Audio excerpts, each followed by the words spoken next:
India versus Pakistan. Who will gain the most and who will suffer due to the war in West Asia? Voices from Israel claim after Iran, the next target is Pakistan and Turkey, as no Islamic extremist state can be allowed to threaten the world with nuclear weapons. So should India and Israel unite? Was the emotional 16-second Modi-Netanyahu hug an acknowledgement of battles to come? For now, the United States military and Israel continued their onslaught to crush the Iranian regime and conducted airstrikes on at least 14 Iranian cities, especially capital Tehran.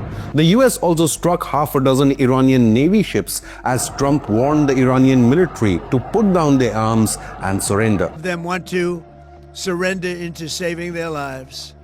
They want immunity. But it wasn't without loss. Iran has quickly climbed the escalation ladder. Our news report on India-Pakistan tensions was ranking among the top 5 in Google News videos. I am Shobhit Mittal. Do subscribe to InConnect News for the most informative news content. A US F-15 fighter jet has been shot down over Kuwait, while Iran's Chinese-origin air defenses had failed and were obliterated. The US F-15 jet was reportedly shot down by America's own Patriot air defense system in a case of friendly fire. But if Trump thought the elimination of Khamenei would end this conflict, then he couldn't be more wrong. Not only did a few Iranian missiles strike Israel, but Iranian drones and missiles rained down on 8 Arab countries. This includes Oman, UAE, Qatar, Bahrain, Kuwait, Saudi Arabia, Iraq and Jordan. Visuals of alleged Iranian drones and missiles striking UAE airport and Burj Khalifa romped social media. We'll get you the latest updates on the Israel-Iran war and what it means for India and Pakistan. We'll also tell you how, despite diplomatic relations, Iran has always been anti-India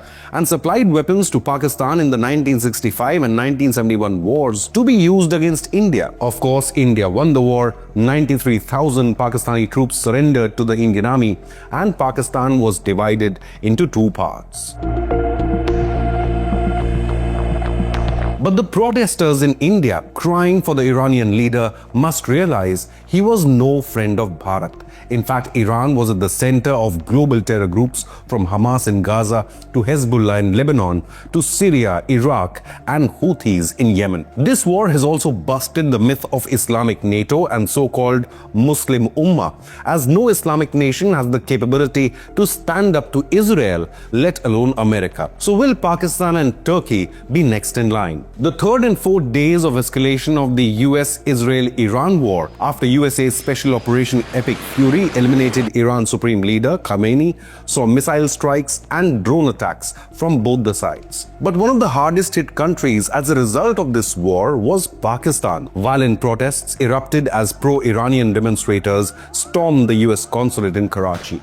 The Guardian reported that at least 22 people were shot dead and more than 70 injured by US security forces as they opened fire on the angry Pakistani mob out for American blood. This is another indication that Trump is just playing Pakistan Prime Minister and the failed Marshal. America will dump Pakistan once more the moment it suits Washington.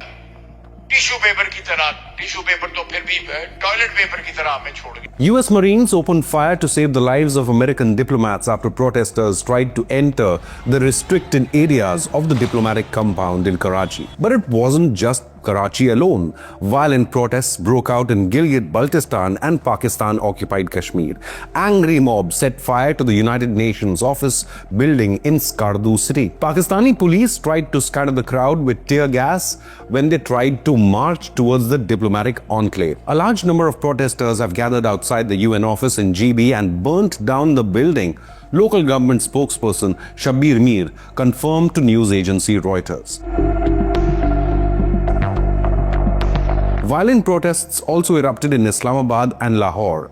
Death to America slogans could be heard. Pakistani military opened fire, resulting in 20 deaths across Pakistan, including 2 in capital Islamabad. All roads leading to the red zone or the diplomatic area have been blocked. The US Embassy in Islamabad stated that they are monitoring the situations in Karachi and Lahore and from Islamabad to Peshawar. Pakistan's double standards have been exposed. Despite claiming brotherly relations with Iran, today Pakistan does not have the intent, courage or capability capability to go against America and back Iran. On one hand, the Pakistan Prime Minister condemned the death of Khamenei, but on the other hand, he also criticized Iran's attacks on at least 7 countries in the Gulf. So whose side is Pakistan actually on? Whichever side America commands it to. Sharif and Munir should take care of their own country, which is burning with protests, and Pakistani security forces are being forced to use guns and tear gas to quell the unrest. Iran launched aggressive retaliatory strikes targeting US allies in the region.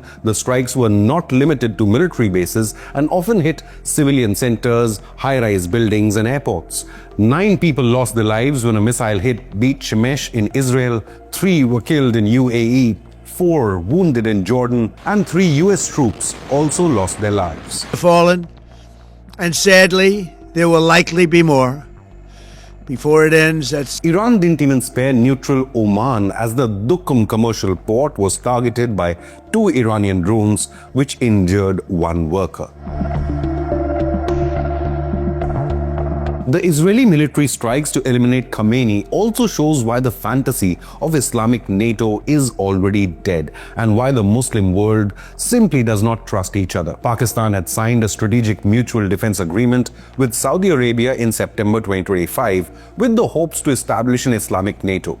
But Saudi Arabia rejected Turkey's entry into this pact. Saudi and Turkey are themselves fighting for dominance of the Islamic world. Former Israeli Prime Minister Naftali Bennett spoke on the rising threat from Pakistan-Turkey nexus and said that Israel must not turn a blind eye. He claimed, "The dangers of radicalism are growing on our borders. An axis of Muslim Brotherhood supported by Pakistani nuclear weapons is being led by Turkey." Israeli Prime Minister Netanyahu also wants to forge a new defense and security alliance with India, Greece and Cyprus in a new hexagon of alliances. Netanyahu stated, "We face not just Iran but a hexagon of threats. Turkey, Qatar, Pakistan, in pact with Riyadh, aims to encircle us." The IDSF briefing in January had stated, Saudi-Pakistan pact with Turkey joining forms Islamic NATO. Pakistan nukes under Article 5 like clause directly threatens Israel post-Qatar strike. Now, the root of the current conflict can be traced back to the Hamas terror attack on Israel in September 2023, in which over 1,000 Israeli civilians had lost their lives. Today, Hamas should ask itself, what did it achieve by that bloodshed? Israel will soon control Gaza while Khamenei himself has been eliminated. Israeli Prime Minister claims the threat of Islamic terror is the greatest threat to the 21st century. He added, "The intention here is to create an axis of nations that see eye to eye on the reality, challenges and goals against the radical axes, both the radical Shiite axis, which we have struck very hard, and the emerging radical Sunni axis." Amidst all this unrest, Indian Prime Minister Modi chaired an urgent meeting with the Cabinet Committee on Security. The meeting was attended by Defence Minister Rajnath Singh, Home Minister Amit Shah, External Affairs Minister S. Jaishankar and Finance Minister Nirmala Sitharaman, along with National Security Advisor Ajit Doval and Chief of Defence Staff General Anil Chauhan. The official statement added, "The committee was briefed on the airstrikes in Iran on the 28th of February and the subsequent escalation, including attacks in several Gulf countries. It expressed serious concern over the safety and security of the large Indian expatriate community in the region." Discussions were also on Iran's announcement of the closure of Strait of Hormuz, which handles the supply of 15 million barrels of crude oil every day. India is dependent on this strait for LPG and LNG imports. However, as we have seen before, New Delhi has multiple options and can quickly redirect supplies. Prime Minister Modi also spoke with India's closest Gulf ally, the United Arab Emirates, after Iranian drone attacks. Modi revealed, "Spoke with President of UAE, my brother Sheikh Mohammed bin Zayed Al Nahyan, strongly condemned the attacks on the UAE and condoled the loss of lives in these attacks. India stands in solidarity with the UAE in this difficult time.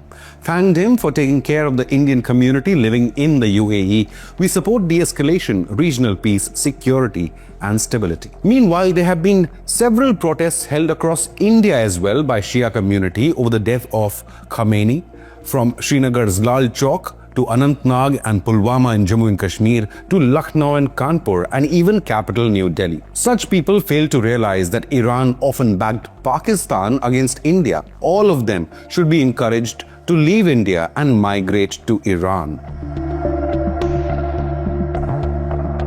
Under the Shah, Iran had provided massive military support to Pakistan during the wars against India in 1965 and then again in 1971. During the 1965 war, Iran sent around 90 F-86 Sabre jet fighters along with air-to-air missiles, artillery pieces, ammunition and spare parts from West German dealers. These jets flew directly from Iran to Pakistan, while the other gear was shipped directly to Karachi, bolstering Pakistan's depleted military. Then, in 1971 war, as the Indian Army crushed Pakistani troops in Bangladesh, Iran loaned 12 helicopters plus artillery, ammunition and spare parts once again to West Pakistan. It also supplied discounted oil and fuel to sustain Pakistan's war effort. Pakistan's Air Force reportedly used Iranian air bases for cover during strikes. And today, the same Pakistan has backstabbed Iran and has given the US military its bases to attack Tehran. But some confused people in India are protesting for the Iranian leader. But the real danger for the world today is Pakistan supplying its nukes to other Islamic nations or Pakistani nukes falling into the hands of UN-designated global Islamist terror groups. So what do you believe? After Iran, is it time for India and Israel to unite and crush the Pakistani terror threat? Leave a comment with your opinion, hit the like button and subscribe to InConnect News.